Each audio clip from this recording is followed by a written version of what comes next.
Nah, ini sekarang adalah ruangan produksi. Kita telah beralih dari ruang fermentasi ke ruangan produksi. Dan di sini juga sudah ada Mas Fendi. Kita akan mau tanya lebih dalam lagi mengenai pupuk kompos ini, itu produksinya seperti apa dan juga manfaatnya bagi tanaman itu bagaimana.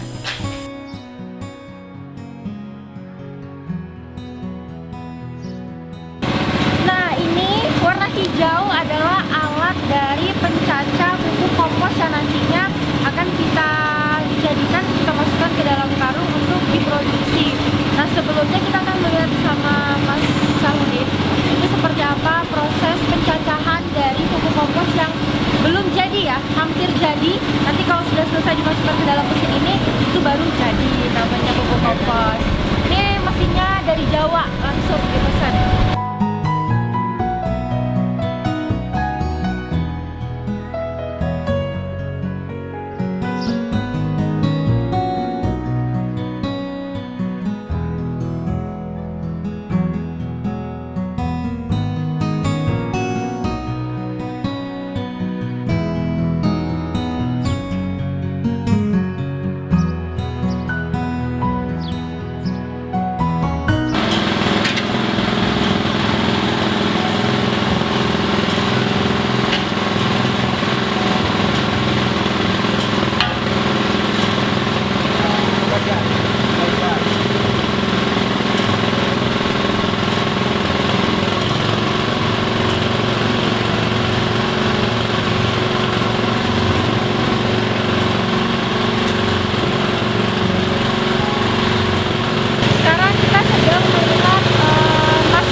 padat.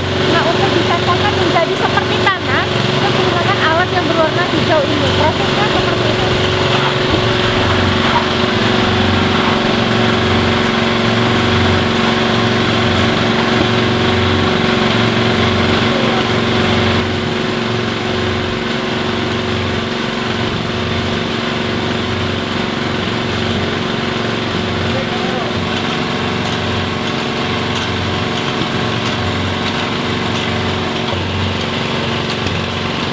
Baik pemirsa, setelah diputar kurang lebih berapa menit tadi nih Pak Fendi? Kurang lebih 5 menit sampai 7 menit lah. 5 sampai 7 menit dan menghasilkan pupuknya seperti ini, bulat-bulat kayak gini nih. Tadi kata Mas Fendi katanya bisa lebih bulat lagi ya? Iya. Kalau misalkan dicampur sama perekat. Jadi kapasitas untuk 1 jam itu 1,5 sampai 200 kilo dalam 1 jam. Dalam 1 jam. Oke, Mas Fendi, saya mau tanya dong, kalau untuk dari pupuk yang masih difermentasi di sebelah sana, habis itu kita oper ke ruang produksi, itu kan masih dalam bentuk seperti padat dan juga lembek gitu ya. Nanti kalau misalkan kita putar menggunakan alat ini, itu menggunakan waktu yang berapa lama juga? Saya cerita dari rotasi dulu. Boleh? Ya. Jadi bahan baku itu setelah difermentasi, itu ada proses sebelum masuk ke granular. Prosesnya itu proses pencacahan pakai mesin cacah. Oke. Ya, jadi setelah dari hasil mesin cacah itu dia sudah lembut seperti ini.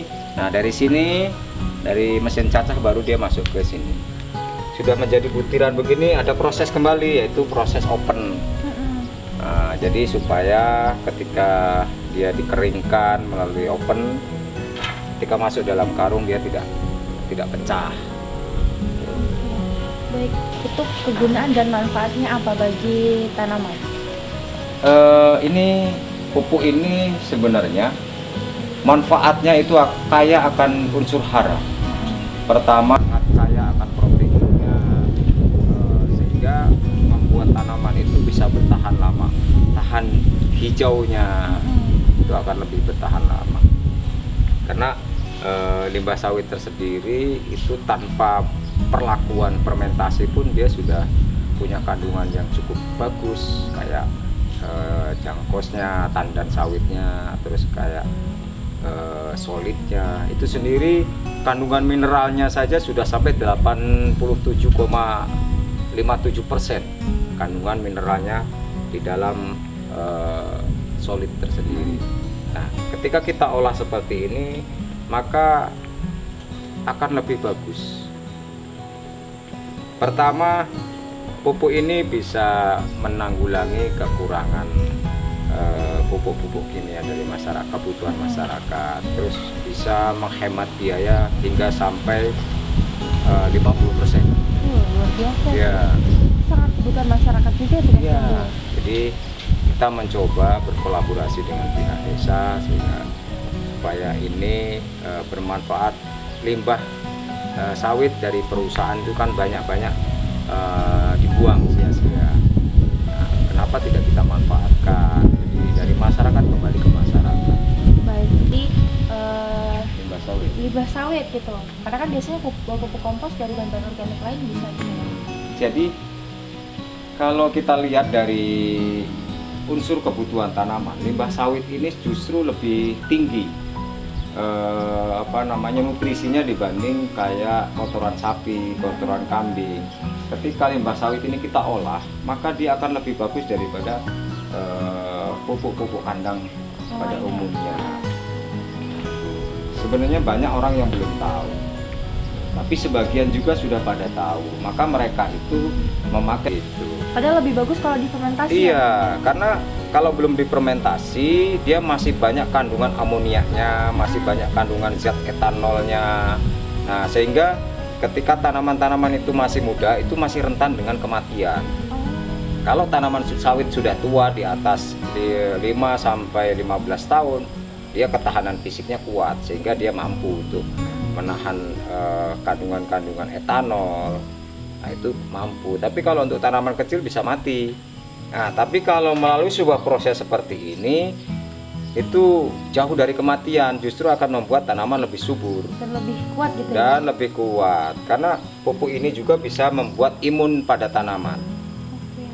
Baik, dicampurkan ya saat proses fermentasi tersebut seperti mungkin urin kelinci, terus air kelapa, dan juga satu lagi air apa tadi? Cucian beras. Cucian beras. Nah, itu kenapa memilih air-air yang seperti itu, Mas Fendi? Jadi pertama di kandungan nitrogennya tinggi urin kelinci. Jadi bisa menyuplai urin kelinci, bisa membantu untuk meningkatkan unsur hara pada pupuk yang ada. Nah, adapun air kelapa itu sebenarnya air kelapa itu diambil dari kandungan etanolnya. Nah, untuk membedah tanah supaya tanah itu tidak gampang padat. Tuh, air kelapa. Jadi ketika pupuk ini ada air kelapanya, dia akan tahan dengan gemburnya tanah, tidak gampang padat. Nah, terus kalau kenapa pakai air cucian beras? Air cucian beras itu banyak kandungan karbohidrat tinggi. Tanaman itu seperti manusia yang butuh protein, butuh karbohidrat, kan, sehingga dia punya imunisasi, sehingga dia tidak mudah terserang oleh penyakit. Nah, kita coba untuk mengkolaborasi dari semua jenis yang ada. Jadi alhamdulillah hasil uji labnya sangat bagus. Tuh, kandungan nitrogennya 19, berapa persen? Kandungan nitrogen itu 19%. Terus kandungan fosfornya, fosfatnya itu 12%. Kandungan kaliumnya itu 17%. Nah, Mg-nya, magnesiumnya itu 0,7%. Jadi ini sebenarnya hasil labnya sudah ada.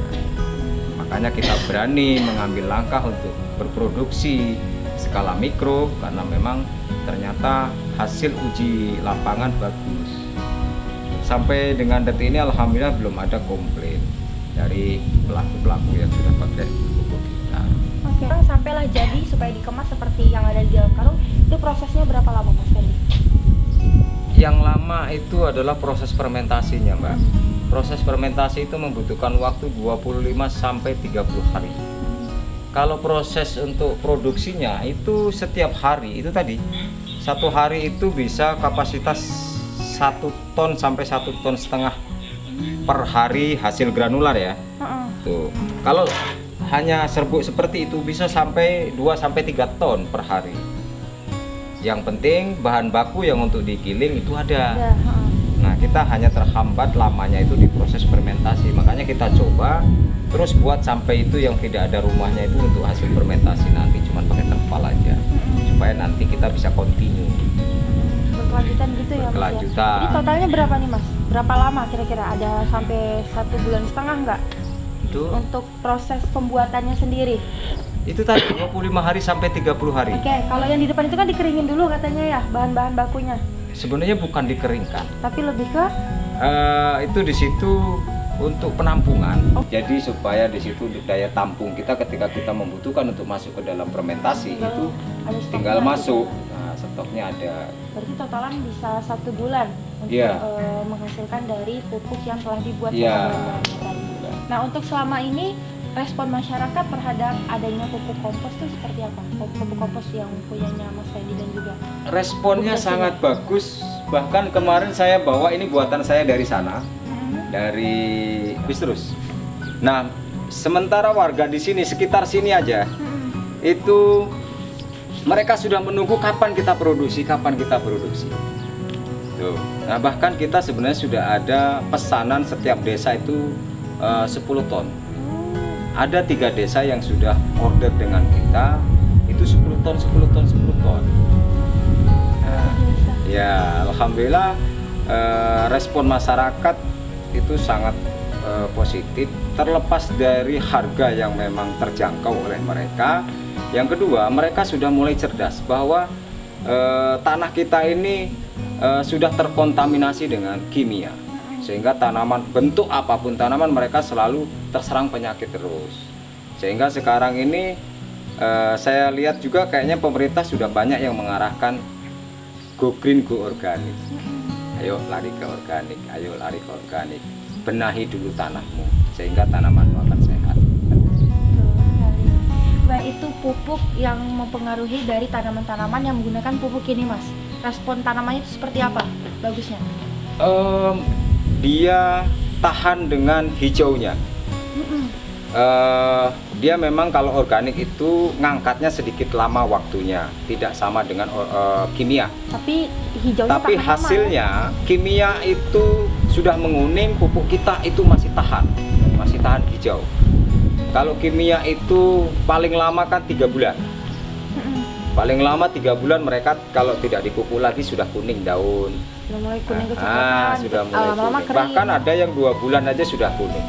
Nah, kelebihan dari pupuk kita, masyarakat yang sudah memakai ini, dia ngomong bahwa pupuk kita ini lebih tahan lama. Jadi seharusnya pupuk kimia 2 kali, pupuk kita ini sekali aja Sekali saja. masih kuat, kata dia. Tuh. Itu kelebihan dari pupuk kita. Memang mereka selalu ngomong bahwa pupuk kita ini sedikit lama ngangkatnya dibanding kimia. Saya bilang kalau organik seperti itu, karena organik itu dia dari nitrat ke nitrit pola kerjanya. Jadi dia mengandalkan mikroba yang ada. Jadi mikroba itu berkembang biak dulu, baru dia merespon dari tanaman. Beda dengan kimia. Kalau kimia dia prosesnya sudah nitrifikasi. Jadi ketika dia terserap oleh tanah dia langsung kerja. Tapi kalau ini dia masuk ke dalam tanah, dia ada proses perkembangbiakan mikroba dulu. Jadi kalau masuk ke dalam tanah dalam keadaan lembab, dia bisa berjuta-juta dalam 1 malam. Baik. Ini pupuk bisa digunakan di saat awal, di saat awal pembuatan lahan, dan juga di saat perawatan. Ini fleksibel, Pak. Pupuk ini fleksibel. Jadi karena di sini kandungannya sudah jelas tinggi. Tinggal kalau memang dia mau proses pembuahan, tinggal dosis ditambahin aja dikit. Kalau kami menyarankan, karena ini bersifat mikroba ya, jadi pupuknya ditanam. Ditanam di dalam tanah. Iya, ditanam. Supaya setiap hari, siang dan malam mikrobanya bekerja dalam keadaan lembab. Kalau dia terjemur, maka dia akan pingsan. Jadi saya belum bisa merespon ya. Tergantung nanti bagaimana pola tentuan. Yang kemarin minta 30 ton per bulan, 3 desanya sampai sekarang belum bisa memenuhi, dan saya sudah mulai fokus ke sini. Ya, mudah-mudahan dalam bulan-bulan ini sini sudah mulai bisa produksi sehingga kita sudah bisa menyuplai ke petani-petani yang membutuhkan. Ya bantuannya doanya Pak, yang jelas itu.